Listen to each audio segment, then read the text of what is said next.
You want to make every game interesting? Step 1, open the BetMGM Sportsbook.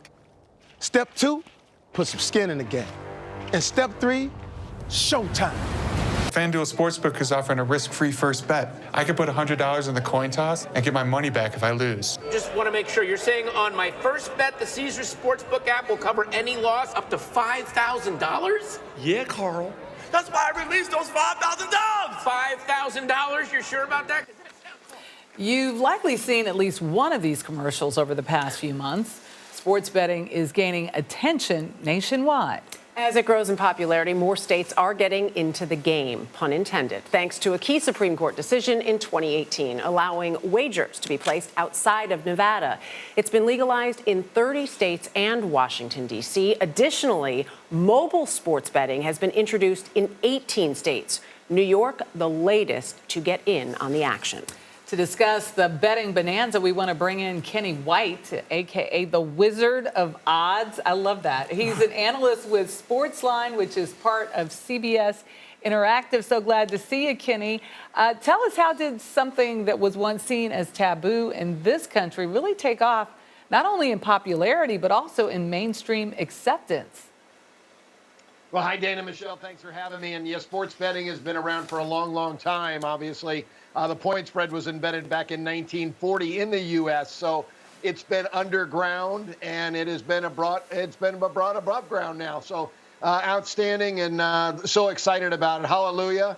Then the bonuses right now, if you're not, in the betting world, if you do like sports, you have made some bets before, the bonuses right now these companies are giving away are very profitable for sports bettors and fans. You have to do it right. You can't bet everything away, but there are methods to really make money on this right now. It's a very profitable business besides being entertaining. Kenny, what you just mentioned there, that somebody can make such a huge bonus off a bet. I did a piece on this a short while ago, and in speaking with a professor at UCLA who studies gambling and gambling addiction, he said that was his biggest concern because of that really could fuel somebody who has a potential problem with gambling to go down that road because it's so accessible, and then those additional bonuses. What's being done to teach about the dangers also? There is a flip side to all of this, too.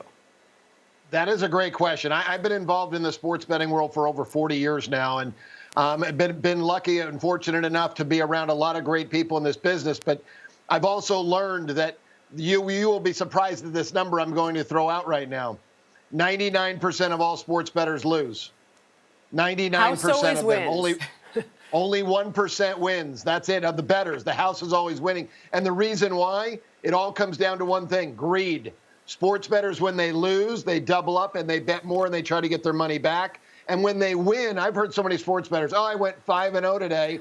I won $500.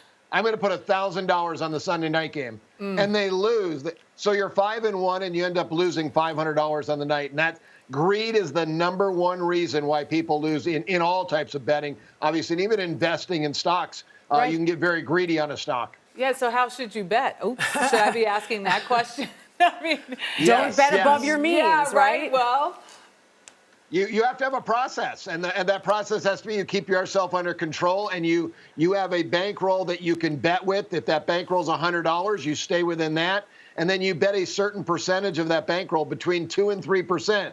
So if you have $100, you should be betting $2, and that's it, $3 at the max. And that will keep you in check. Do not bet over that. And there's no reason to bet more on one game than another. They're all pretty much equally the same.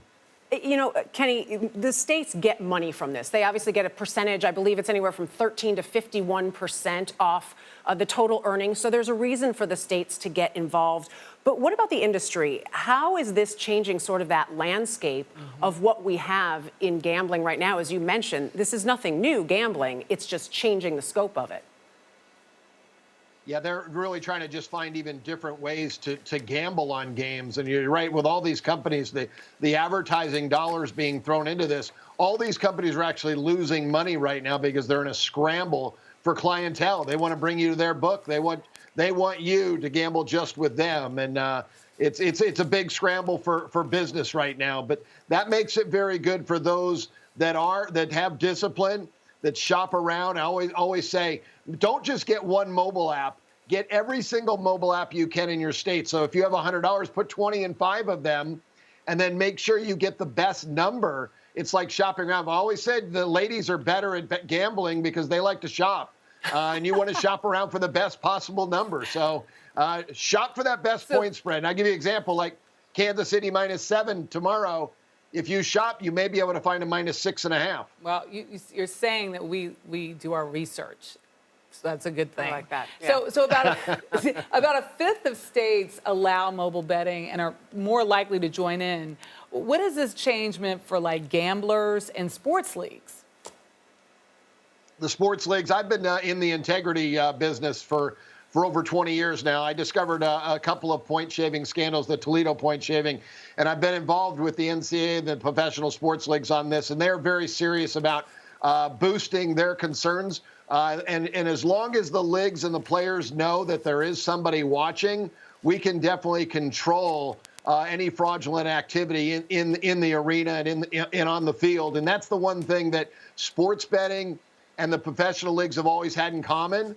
The sports books and the bookmakers, we want the game to be played on a level playing field. So we have that commonality. We've come together. We've been working on this, as I said, for over 20 years now to make sure that we have a very well-respected game that we know is played evenly. Yeah, I think it's interesting that the NIL rules came out around this same time. I know people concerned with so much of colleges and what might happen there, but totally different discussion. Kenny White, vast wealth of knowledge. The Wizard of Oz. Thank you.